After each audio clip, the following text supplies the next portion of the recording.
Hi, so my topic is what the tourism and hospitality sector can expect from this year's budget. So we all know that the tourism sector and especially the hospitality sector has been the worst hit due to COVID and due to these on and off restrictions on traveling outside and going outside and these lockdowns which have been imposed by various state governments and the central government. So a major takeaway from this is and a major expectation that can be placed from this year's budget is that the budgetary allocation towards the tourism sector and the hospitality sector will be dramatically increased. And apart from that, the government wants to incentivize people to travel, so we can expect the government to provide incentives like tax rebates and various waivers for airline travel, because when people travel more through airlines, the domestic travel will increase, giving a boost to the tourism sector. And another important thing can be elimination of TCS, that is tax collection at source. So in 2020's government budget, the tax collection at source was introduced, which basically means that the tour operators will have to charge a 5% tax, or 5% tax, basically a tax of 5% of the overall cost from the sale of tour packages in foreign lands. It basically means that the tour operators will have to charge a 5% tax on the total cost from foreign travelers, and so it led to a decline in foreign travels. But this year, due to the bad situation, it can be expected, it can be predicted that the government will let go of this tax, leading to the rise in foreign travels.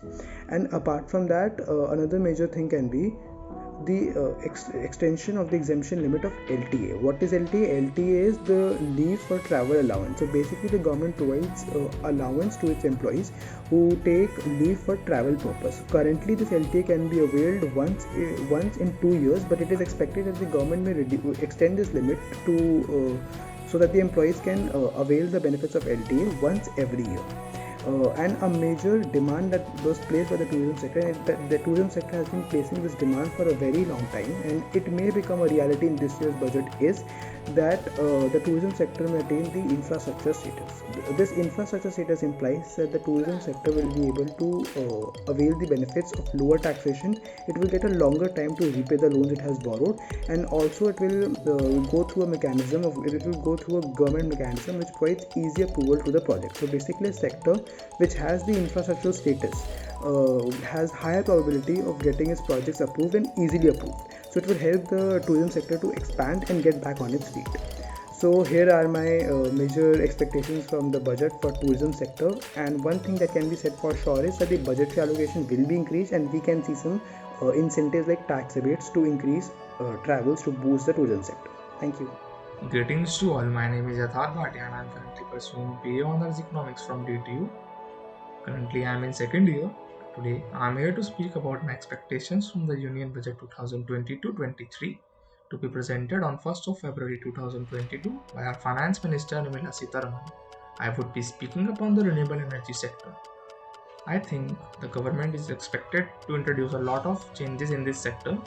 The government is expected to give subsidies, interest-free loans, improve tax structure, and also a policy for this sector.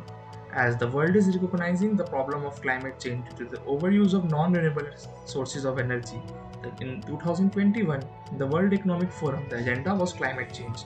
India has set to achieve a target of net zero emissions by 2070, and the share of non-renewable sources of energy to be 50% up to 50% by 2030.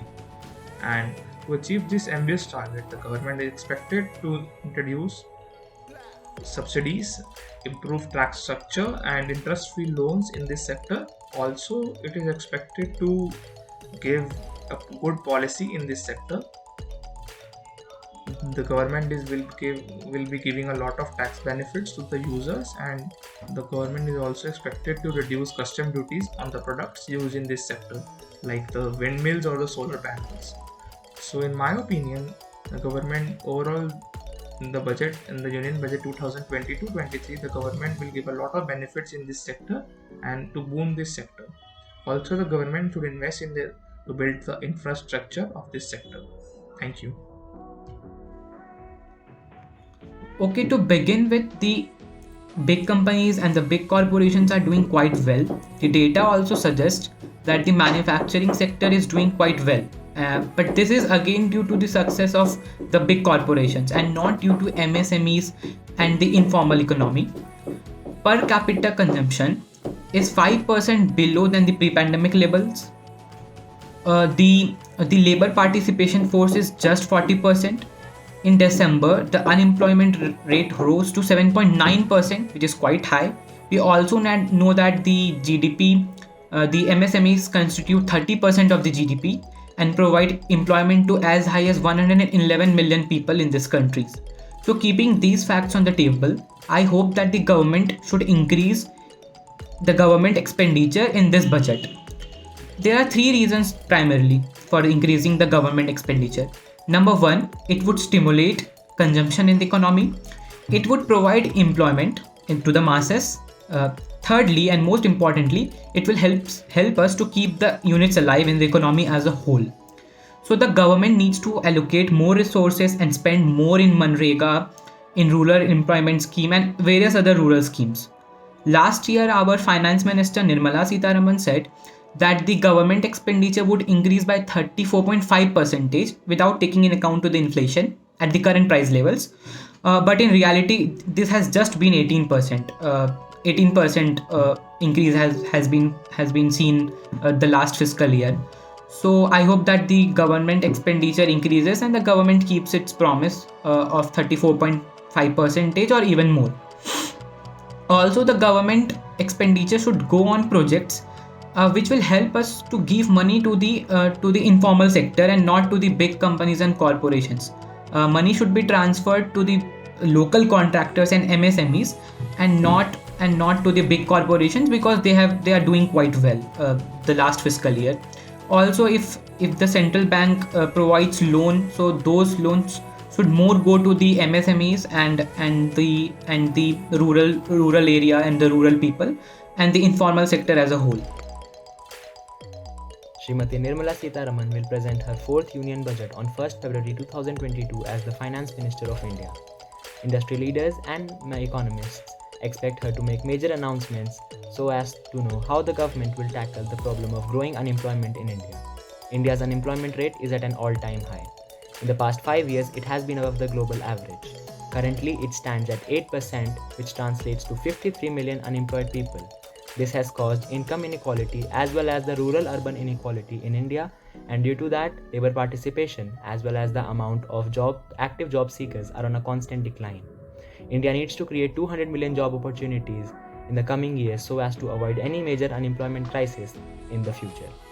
Expectations from the 22 budget include major investment towards the infrastructural development as well as the manufacturing industries like MSME and small scale and large scale industries, as these industries contribute by employing a major share of our labor population.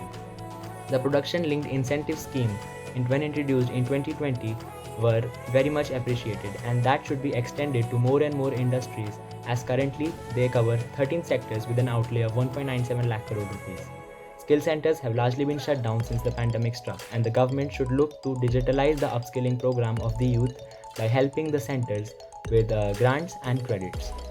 Government spent 98,000 crore rupees on the Manrega scheme in the last financial year, and currently the due stands at 12,000 crore rupees, which could rise to 21,000 crore rupees by the end of March. Economists have calculated that a sum of 2.64 lakh crore rupees would be needed to successfully carry forward the Manrega scheme in the next financial year, and as well and to clear all the previous dues of it. We cannot expect the government to announce a 150% increase in the expenditure on one scheme, but they must fork out a large share so as to provide 100 days of guaranteed employment to more than 3.2 crore people in our country. It will be interesting to know what the budget holds for our country's economy in the next financial year, and no doubt many eyes will be upon the parliament on 1st February. Thank you. Because of this, the revenue of the government goes down, and also if we expect subsidies, then the expenditure goes up. So this increases our fiscal deficit, which I am not very sure that how the Honorable Finance Minister is preparing to tackle. So this is something again, yes, worth noticing. And another thing is that we need to look after an increase in investments. Investments have played a very important role in bringing us to positive growth levels, as we had negative in the first wave of COVID. So again, we need to boost up our investments, but yes, controlling the prices of crude oil would be very important. My expectations from the budget of the next fiscal year is that the government does something specifically to tackle the problem of increasing crude oil prices. We know that crude oil is very essential to economic activities. It is used in production, transportation, and everything. So crude oil directly impacts inflation, directly impacts the prices of goods and services, which impacts our aggregate demand. Since Russia, the second largest producer of crude oil, is currently very near to war, so the prices of crude oil have already risen. These are at maximum post 2014, which is $90 per barrel, and government makes an expectation for the crude oil prices in the next fiscal. So the expectation for the last fiscal or the ending fiscal year is $65 per barrel. But now, since the current prices are near to $90 per barrel, so I'm first of all excited to see that how does the government predict the prices of crude oil to be, and in order to protect the aggregate demand from declining. So another thing which would be worth noticing is that how the government is planning to reduce the impact this increase in the prices of crude oil has on our customers, and it has on the aggregate demand. Another thing is that the government needs to maintain its fiscal deficit, because if we want to maintain our aggregate demand, this can be done by either reducing the taxes or providing the subsidies. And I am confident about the fact that the government will not increase the taxes, because we are already having elections